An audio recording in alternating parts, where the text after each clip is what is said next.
Hey everyone, it's Rochelle with Losing It on Keto, and in this recipe video what I am going to make for you is I am going to make protein sparing modified fast vanilla cookies.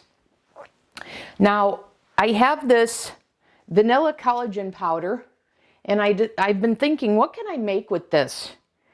And there's a pancake recipe that I want to make, but I don't want that much sweetener because you get the sweetener from the pancake itself as well as the syrup. So I've been holding off on that until I make more progress in my weight loss, more for maintenance or when I'm close to my goal. But I thought I recently released a video on the Wendy's Frosty. So rather than chocolate, you could use this one to make it a vanilla milkshake / frosty. But for here, and I've been thinking about making this in a bread, which I think will be a future one. But anyways, I'm going to make this as the vanilla cookie for protein sparing modified fast. And I'm making this up a little bit. I'm using that chocolate cookie recipe as my base, and I jotted down some notes. I had some sound problems when I started to record this, so I've actually already made part of this up that I'm going to explain. So what I did is I took 2 egg whites again, and if you remember, if you saw those chocolate cookie recipes, the egg white, when I beat them stiff, deflated when I added the cocoa powder. And I think when I add the collagen powder, the same thing happens. Because I beat this for a while, and while it fluffed up, I didn't get those stiff peaks. So I think I'm going to alter this a little bit. But anyways, what I did was I did the 2 egg whites. These are the egg whites I'm using, 92 grams. And then I did 2 scoops of the collagen powder, which if you saw my Frosty recipe, that's 1/4 cup. And then I did decide to keep the gelatin from that last recipe. So I did a teaspoon of gelatin. I added a little bit of salt. It's like Carolyn says from All Day I Dream About Food, to salt your baked goods. And in those chocolate cookies, I did not add baking powder, but I did here. I added a 1/2 teaspoon. And then I have the non-flavored Better Stevia, and I have the cinnamon vanilla. And I decided to add a squirt of the cinnamon vanilla to this. And then I beat this. It was a couple of minutes, and I still don't have, you can see this, I still don't have stiff peaks, although the batter did, expand a little bit. It's still rather, I think you could see that, it's still rather watery, or liquidy, I should say. So I think what I'm going to do is, I think I'm going to use the molds that I had, that I made my smaller egg bites out of. I think I'm going to use this for the cookie, to kind of just keep the batter from spreading. So this is the one that I had. I made my smaller egg bites. This is the one I used for my larger. So I'm going to go with the smaller. I even have smaller ones than this, but I think this is going to be good for my purpose. So I'm just going to give this a spray with nonstick spray, coconut oil. And I've got the oven preheated to 300 degrees, just like I did with my chocolate cookies. And I'm just going to pour this in, and I don't even know how many I'm going to get. I think I'll get 12 out of this if I just fill the bottom here.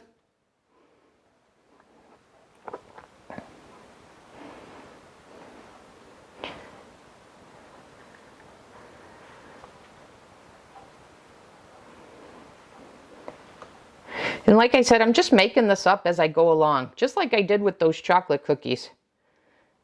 But one of the commenters had noted that they were a little too chocolatey, and then I cut in my second version of that. I found that to be the case as well. So what I did is I replaced I replaced half the, one of the tablespoons of cocoa powder with egg white protein powder. And then they were more like a hot chocolate cookie, so less of that strong chocolate taste. And I like those better. But I'm not a big chocolate lover. So I think I'm going to like these vanilla ones with a little bit of the vanilla cinnamon sweetener. Even better. So perhaps I filled one of these molds up a little too much, because right now I'm just getting 11, and I think I'm going to take some out of one of these molds to get an even 12.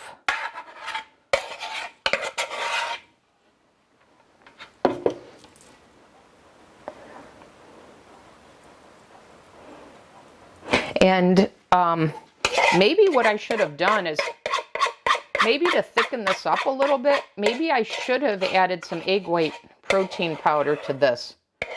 But let's see what we get before I adjust it all. I think this one was the one I overfilled in comparison.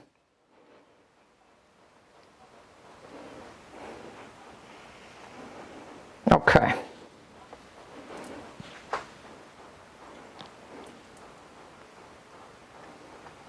Okay, that looks pretty good to me. So let me put these in the oven at 300 degrees for about 8 minutes, which is what I did with those chocolate cookies. And I'll come back and we'll see what we get. Okay? See you back in the next segment.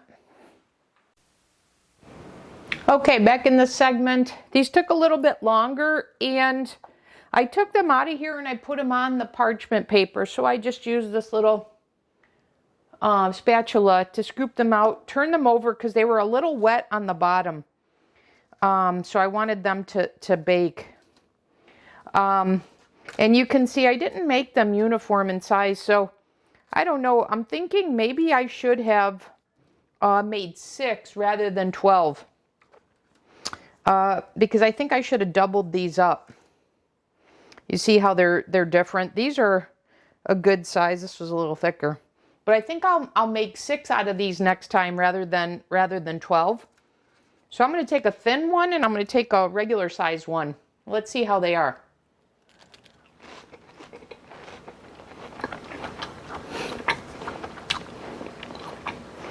Oh man, is that delicious. I love the texture. The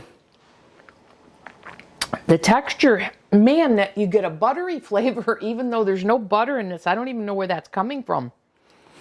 And the texture is fantastic. How do I describe it? Now that one was crunchy because I thinned these out too much. So I definitely think you should get 6 out of this, not 12.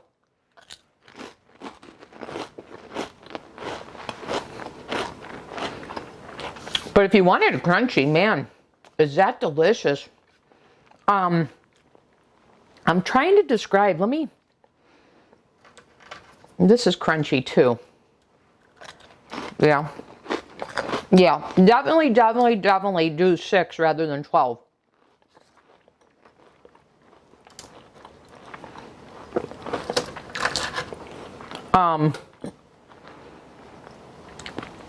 Let me take one of these that I had made a little bit thicker,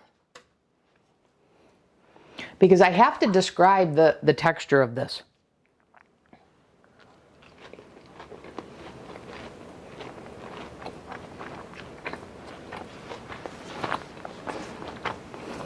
I can't put my finger on it.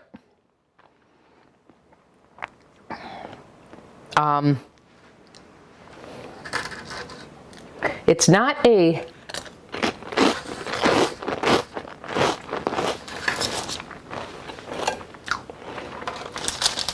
I have to assume, I don't know if that's just the collagen effect or the collagen gelatin effect, but I have to tell you, man, is that enjoyable. I like these better than the chocolate cookies, actually.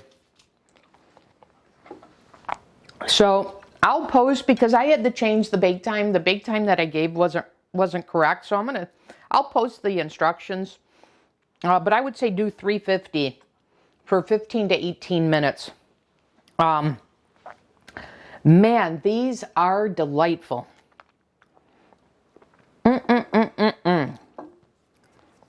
Yep. Oh, they are good. Okay, so I'll wrap this up. I'll post the recipe and the ingredients. Well, the directions and the ingredients. So the overall recipe and the macros is part of this video, like I always do. And this is my new favorite cookie. Okay, I'll see you guys in the next video. Thanks for watching.